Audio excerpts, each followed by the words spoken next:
Hello everyone, स्वागत है आप सभी का इस एक नए वीडियो लेक्चर में।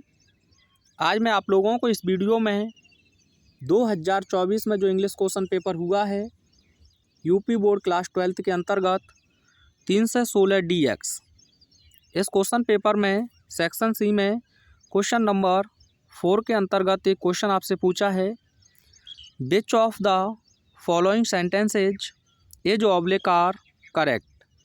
यानी कि नीचे दिए गए वाक्यों में से कौन सा वाक्य या कौन से वाक्य सही हैं।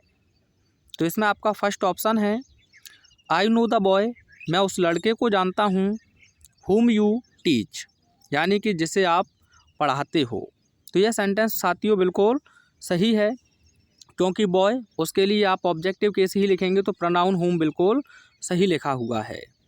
तो आप ऑप्शन एलिमिनेट करके आंसर निकालना चाहें तो निकाल सकते हैं कि ए ऑप्शन जहां आपको दिया है वह सही है। तो आप देख सकते हैं सेकंड में नहीं है, थर्ड में नहीं है और फोर्थ ऑप्शन में भी नहीं है। तो कहने का मतलब है ए आंसर ही आपका सही है। लेकिन नीचे के ऑप्शंस को भी एलिमिनेट करके देखेंगे कि किस प्रकार से ये गलत क्यों हैं। तो अगला क्वेश्चन है आपका, आई वॉट अ बुक, मैंने एक किताब खरीदी, but which I did not like, यानी कि लेकिन जिसे मैं पसंद नहीं करता या जिसे मैंने पसंद नहीं किया। तो साथियों देखा जाए यह जो बुक है नॉन लिविंग है, इसके लिए आप रिलेटिव प्रोनाउन विच का यूज करेंगे। तो सही आंसर क्या होना चाहिए था, आई बॉट द बुक, यानी कि अब यहाँ डेफिनेट आर्टिकल लगाएंगे। जब भी आप किसी भी रिलेटिव कंजंक्शन से जोड़ते हैं तो I bought the book, Hindi क्या होगा इसका, मैंने वही किताब खरीदी, विच यानी कि जिसे आई डिड नॉट लाइक, आगे लिख देंगे आई डिड नॉट लाइक। तो यहाँ एक तो बट की गलती थी और दूसरी आर्टिकल ए की गलती थी। अब नॉन लिविंग के लिए, एनिमल्स के लिए आप विच ही प्रोनाउन लिखते हैं, ये चीज़ भी ध्यान रखेंगे। और यहाँ लिविंग होता तो आप क्या लिखते, सब्जेक्ट की ज़रूरत होती तो आप हु लिख देते, ऑब्जेक्ट की ज़रूरत होती तो आप हुम लिख देते। अगला क्वेश्चन है, each of them got their pay, यानी कि उनमें से प्रत्येक व्यक्ति अपना पे प्राप्त किया, यानी कि भुगतान। तो साथियों अगर हम बात करें, ईच ऑफ हो गया आपका, क्या हो गया, ईच ऑफ, या मैं बात करूं एवरी ऑफ हो गया, ईच ऑफ एवरी ऑफ, ठीक है। या फिर हम बात करें नाइदर ऑफ, नाइदर ऑफ, या हम बात करें वन ऑफ, यहाँ से भी बहुत क्वेश्चन बनते हैं। तो इनके बाद में आपको नाउन या प्रोनाउन प्लूरल ही लिखना है, नाउन या प्रोनाउन हमेशा प्लूरल ही लिखेंगे, ठीक है, पहली बात। लेकिन इस नाउन या प्रोनाउन के अकॉर्डिंग ही आप सिंगुलर पजेसिव एडजेक्टिव का यूज करेंगे। क्या कहा साथियों मैंने, सिंगुलर पजेसिव एडजेक्टिव का यूज करेंगे, क्यों, क्योंकि इनमें से किसी एक की बात कर रहा है और ये नीदर लिखा है तो इनमें से कोई भी नहीं है। अगर यहाँ जेंडर क्लियर नहीं है तो आप हिज को प्रायोरिटी देंगे, अगर गर्ल्स है वुमेन है तो फिर आप किसका यूज करेंगे, हर का यूज करेंगे। तो बताइए साथियों क्या गलती है। तो आप कहेंगे सर ईच ऑफ देम, यानी कि उनमें से प्रत्येक, अब प्रत्येक है तो ये हिज का काम करेगा, देयर का नहीं। तो क्या लिखेंगे आप यहाँ, हिज पे। ऐसे ही क्वेश्चन आपको फंसाए जाते हैं, मैंने बिल्कुल प्रिपरेशन आपको कराई थी।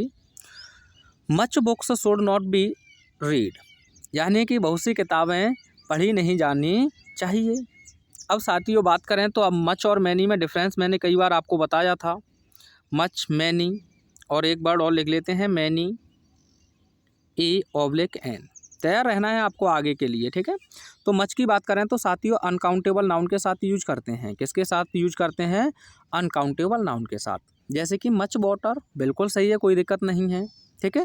मैनी की बात करें तो आपको लिखना होता है प्लूरल काउंटेबल नाउन, क्या लिखना होता है साथियों, प्लूरल काउंटेबल नाउन, जैसे कि मैनी बॉयज़, मैनी वाटर आप नहीं लिख सकते हैं, मैनी मिल्क नहीं लिख सकते हैं, फिर क्या लिखेंगे, मच वाटर या मच मिल्क।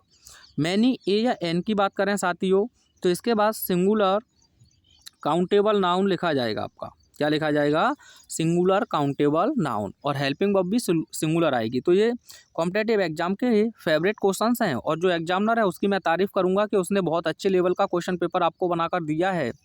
जैसे कि मैं कहूँ मैनी अ बॉय, क्या लिखेंगे, many a boy is present in the class, आप मैनी अ बॉयस लिख देते हैं तो ये गलत हो जाएगा, मैनी अब बॉयस लिख देंगे तो ये गलत हो जाएगा, यानी कि लड़कों में से कोई एक लड़का, तो ये गलत हो जाएगा। तो क्या लिखेंगे, मैनी अ बॉय। ऐसे मैं कह दूँ मैनी एन ऑरेंज इज रॉटन, यानी कि जो संतरे हैं उनमें से एक संतरा क्या है, सड़ा हुआ है। अगर आप मैनी एन ऑरेंज लिखते हैं तो ये गलत हो जाएगा। तो एक बार फिर से मैं ध्यान दिला देता हूँ आपको, मच के साथ अनकाउंटेबल नाउन लिखेंगे, मैनी के साथ प्लूरल काउंटेबल नाउन लिखेंगे, मैनी ए या एन सिंगुलर काउंटेबल नाउन। एक क्वेश्चन है आप लोगों के लिए, इसका मुझे कमेंट में आंसर चाहिए। आई आंसवर्ड मच क्वेश्चंस। देखता हूँ कितना आपकी समझ में आया है, तो आप बताइएगा इसका सही आंसर क्या होगा। मिलते हैं नेक्स्ट वीडियो में। Thanks for watching.